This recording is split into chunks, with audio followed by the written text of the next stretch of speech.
2015, c'est la date butoir que la communauté internationale s'est fixée pour réaliser l'éducation pour tous, l'EPT. Cet engagement a été pris à Dakar, au Sénégal, en 2000, par plus de 160 nations et leurs partenaires techniques et financiers. L'EPT est donc un mouvement mondial. Il comporte 6 objectifs. Principalement, moi je peux citer 3 objectifs. Le premier objectif, il faut que tous les enfants d'âge scolaire puissent fréquenter l'école. Deuxième objectif, il faut une éducation de base de qualité. Troisième objectif, équilibrer les chances entre les filles et les garçons. Maintenant, il y a l'éducation non formelle. La communauté internationale s'était déjà engagée dans un premier rendez-vous. En 1990, en effet, à Jomtien, en Thaïlande, elle s'était résolue à réaliser avant l'an 2000 l'enseignement primaire universel. Tout comme on parlait de santé pour tous en 2000, tous les enfants en âge d'aller à l'école devaient y accéder durant la même décennie et achever au moins le premier cycle de l'enseignement fondamental.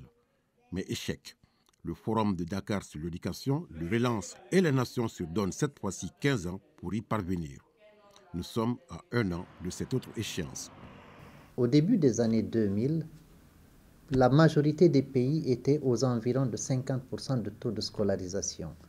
Depuis, de nombreux progrès ont été faits parce que certains pays ont atteint les 100%. Aujourd'hui, la majorité se retrouverait aux environs de 80%. En 2015, au Mali, ça ne peut pas être atteint. Selon nos projections, nous pourrons peut-être l'atteindre en 2023. Et pourtant, le Mali avait globalement réalisé des progrès réguliers vers l'éducation pour tous, fort desquels d'ailleurs, il s'était lui-même proposé d'atteindre en 2012 au lieu de 2015 les objectifs de l'éducation pour tous. Mais aujourd'hui, il s'en éloigne de beaucoup. Jusque vers les années 2007, il y a eu une grande progression due au programme d'investissement sectoriel de l'éducation PIS, ce qui a continué jusqu'en 2011, où le taux était à 81,5%. Mais après, le TBS a chuté et est passé à 70,1%. Ça s'explique par beaucoup de facteurs.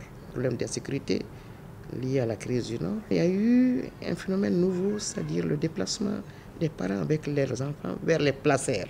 Et également, il faut prendre en compte les conditions de vie difficiles des populations. Le pays n'adopte pas pour autant une attitude défaitiste. Nous avons cependant entrepris des actions concrètes. La campagne de retour à l'école. Moi-même, je suis allé à Tombouctou avec l'UNICEF pour lancer cette campagne de retour à l'école, donc pour inciter les enfants et les enseignants à retourner à l'école. Il y a également ce que nous appelons le plan d'urgence éducation pour tous. Il est prévu dans ce plan d'urgence la réhabilitation, la construction et l'équipement des infrastructures scolaires, ce qui manque beaucoup, surtout vers le nord. Vous savez que tout a été détruit. Et nous voulons encore insister sur la mise en place des CGS, les comités de gestion scolaire. En moyenne, on pourrait dire qu'il y a eu une contribution d'environ 100 milliards de francs CFA sur les 10 dernières années au secteur de l'éducation. Aujourd'hui, il y a une nécessité de se remobiliser à 2 niveaux. Le premier, c'est pour apporter plus de ressources, parce que quand même les pays n'ont pas les ressources nécessaires, suffisantes, mais également pour faire en sorte que les ressources disponibles soient mieux utilisées. D'autre part, l'agenda de l'EPT appelle les pays à établir la parité entre les filles et les garçons à tous les niveaux d'études. Là aussi, les progrès encourageants qui sont enregistrés sont insuffisants, tout comme la qualité de l'éducation. Quand on a commencé l'expansion du système, les ressources en enseignants n'étaient pas disponibles.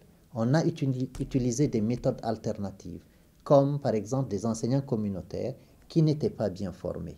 Il est important de leur apporter la formation nécessaire ou alors d'améliorer le niveau de recrutement des enseignants. Et cette détérioration n'est pas due seulement à la qualité de la formation des enseignants, mais aussi à la multitude des innovations pédagogiques qui se succèdent dans le temps et qui sont abandonnés au fur et à mesure que l'on avance. On introduit une innovation dans le système, elle est à peine maîtrisée, on passe à une autre. Et ainsi de suite, les enseignants, ils sont perdus dans les classes. Il y a cette double exigence. Il ne suffit pas d'améliorer le taux de scolarisation, de se dire, bon, on a 100% de taux de scolarisation, si 60 ou 70% de ces enfants sont menacés de retourner à l'analphabétisme. Il est très important d'appuyer le Mali, non seulement pour continuer à étendre son système éducatif, mais surtout à faire en sorte qu'il donne de meilleurs résultats. Pour certains, il faut aujourd'hui réorienter cette part importante de l'éducation de base vers l'enseignement supérieur. Avec le recul, qu'est-ce que vous en pensez? Moi, je pense que c'est une question d'équilibre. L'enseignement supérieur est autant utile dans un pays que l'éducation de base.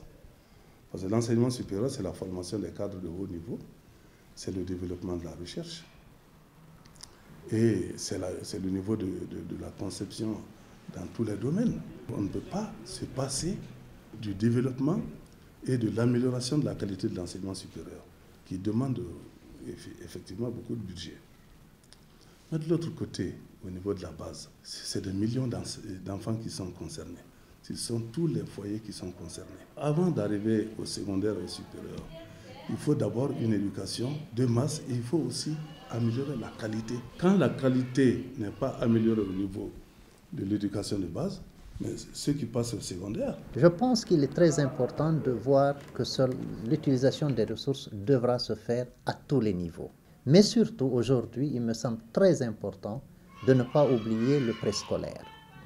La préparation des enfants au niveau du préscolaire, en faisant en sorte qu'ils aient une bonne alimentation, une bonne hygiène de vie et qu'ils aient les premiers instruments d'apprentissage est crucial. Il a été démontré d'ailleurs qu'un bon investissement dans le préscolaire peut vous faire sauver près 2 fois plus de ressources que vous pourriez avoir besoin au niveau primaire et secondaire. Enfin, le défi de relever le taux d'alphabétisation à 100% ne sera effectif que si les dirigeants, au plus haut niveau, s'engagent à accorder à l'éducation non formelle une place de choix.